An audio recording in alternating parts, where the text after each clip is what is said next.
السلام علیکم ورحمۃ اللہ وبرکاتہ۔ ربی زدنی علما۔ سورۃ العنکبوت آیت نمبر 29 اور 30 کی تلاوت کر رہی ہوں۔ اعوذ باللہ من الشیطان الرجیم۔ بسم اللہ الرحمن الرحیم۔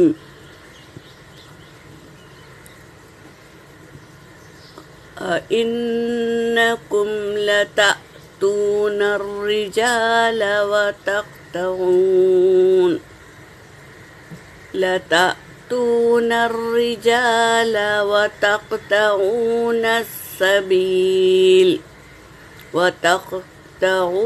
السَّبِيلَ وَتَأْتُونَ فِي نَادِيكُمُ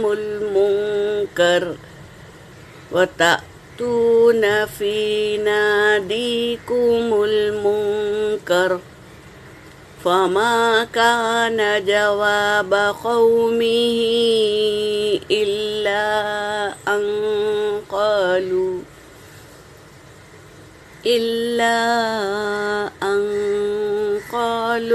ائْتِنَا بِعَذَابِ اللَّهِ إِن كُنتَ مِنَ الصَّادِقِينَ قَالَ رَبِّ انصُرْنِي عَلَى الْقَوْمِ الْمُفْسِدِينَ۔ ترجمہ کر رہی ہوں۔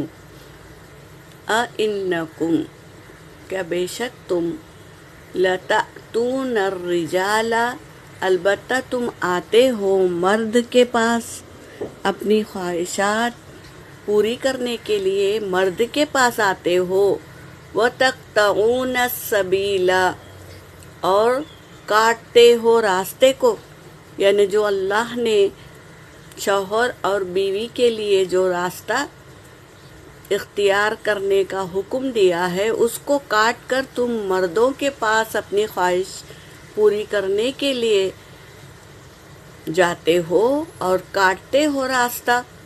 وَتَأْتُونَ فِي نَادِكُمُ الْمُنكَرَ اور تم آتے ہو فی نادیکم المنکر یعنی انکار کرنے والی جماعت کے ساتھ تم آتے ہو۔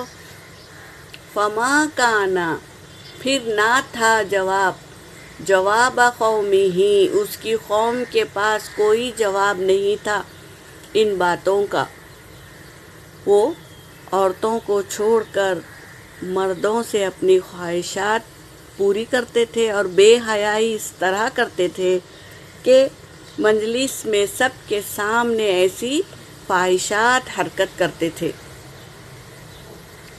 جب انہیں پوچھا تو کہنے لگے فما کانا جواب قومہ نہ تھا ان کی قوم کے پاس کوئی جواب، الا ان قالوا سوائے یہ کہ انہوں نے کہا، قالوا ائتنا لے آؤ بعذاب اللہ اللہ کے عذاب کو لے آؤ، ان کنت من الصادقین اگر ہو تم سچے تو اللہ کے عذاب کو لے آؤ۔ یہ کہنے لگے وہ قوم، لوط علیہ السلام کی قوم یہ کہنے لگے۔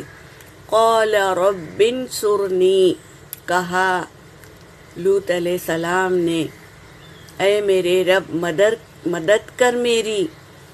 جب یہ قوم ایسا برا فعل کرتی تھی تو لوط علیہ السلام بہت سمجھایا، نہیں سمجھے تو اللہ سے رجوع ہو گئے، اے اللہ مدد کر میری، علی القوم المفسدین فساد کرنے والی قوم سے میری مدد کر۔ یہ کہنے لگے لوط علیہ السلام۔ یہاں پر میری آیت ہو گئی۔ وآخر الدعوانا ان الحمد للہ رب العالمین۔